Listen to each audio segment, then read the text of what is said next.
Hello everyone! Today we're still on our grind, where we'll be stacking our bread and keeping it 100 with a delicious and easy focaccia bread recipe. This rich and dense bread is perfectly paired alongside our favorite cheeses and charcuterie, dipped in various sauces, or just enjoyed as is. Now, let's get into it. So we'll need some flour, and to most accurately measure it, a scale.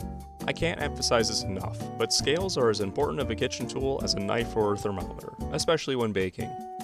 I'm using bread flour, but all-purpose flour will be just fine here too. We'll also need some warm water, around 105 to 115 degrees Fahrenheit or 41 to 46 degrees Celsius, the ideal temperature range for our yeast.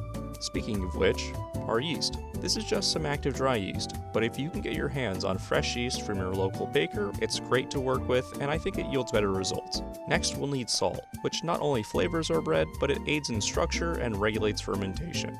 And last but not least, olive oil. Olive oil is the biggest contributor to the characteristic flavor and texture of focaccia bread. So if you have any of the fancy stuff, this is a great time to use it. Now, we'll get ourselves a good medium to large size bowl and add in all of our dry ingredients, our flour, yeast, and salt. All in at the same time. Very easy. And we'll just give this a good mixing, so everything's evenly spread throughout the flour. Alright, now we'll go in with our water and gently mix until a dough forms. Notice how I'm using a gentle folding motion more than a rough mixing or stirring motion. As a general rule of thumb for baking, the tougher we are on the dough, the tougher the bread will be. We just want to make sure that all the flour is incorporated. This is looking good. We're now going to add our oil. It's supposed to be rough looking like this because we really aren't going to knead it or work it very much, if at all. This is going to keep our dough warm and moist, preventing a dry skin from forming on it while it slowly proofs, as well as contributing a lot of flavor. Make sure you're getting all the sides, as well as the bottom. I know it looks like a lot, but you'll just have to trust the process. After that, we'll cover up our bowl with some film, and I like throwing a kitchen towel on there too for a little extra insulation. This dough is now ready to proof in the refrigerator, anywhere from 18 hours to up to 3 days. And the longer it proofs, the more intense and interesting the flavor gets. I let this one go for a full 24 hours, and you can see how much it's grown. Most of our oil has been absorbed into the dough, and it's very light and loose. That's a good sign. Our yeast has been hard at work making tons of little bubbles in the dough, which will make the bread spongy and delightful for us. So thank you, yeast. We'll now move our dough into whatever we're going to be baking it in. I'm using this square casserole dish, which we'll lather up with more oil or butter. I'm a sucker for butter, so that's what I'm going with. This will not only contribute flavor, but it'll also help our crust develop and just make the pan non-stick. Now, without disturbing our dough too much, we're going to gently slide it out of the bowl and into the baking dish. Cover it once again, and allow it to rest for about 2 hours in a room temperature location before we proceed to bake it. This will liven up the yeast, causing them to give one final push of fermentation, causing our dough to grow once more, nearly fitting the confines of the dish. As you can see here.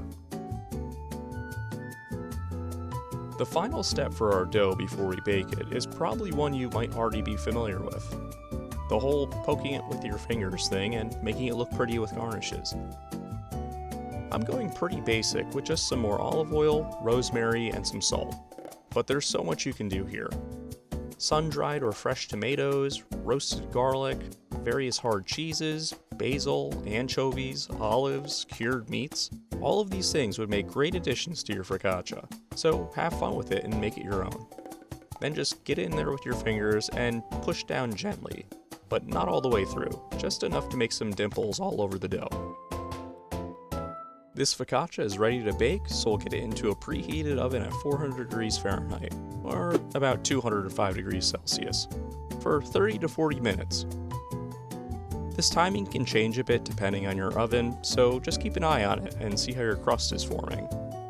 After 35 minutes, my focaccia is looking like this, and it's glorious.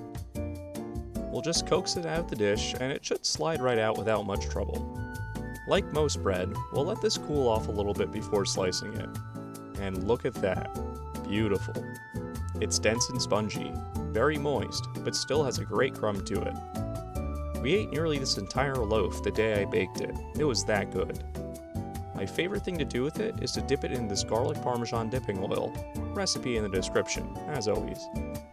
I hope you enjoyed this video. I know I did, because this bread is ridiculously good. I'd like to thank everyone still watching, as well as any new viewers here. Welcome to my silly little channel. With your support, I'm hoping to grow this into a big silly channel, so liking and subscribing, as well as dropping comments below, really does go a long way in helping me out. Now, go out there and get that bread. And as always, thanks for watching.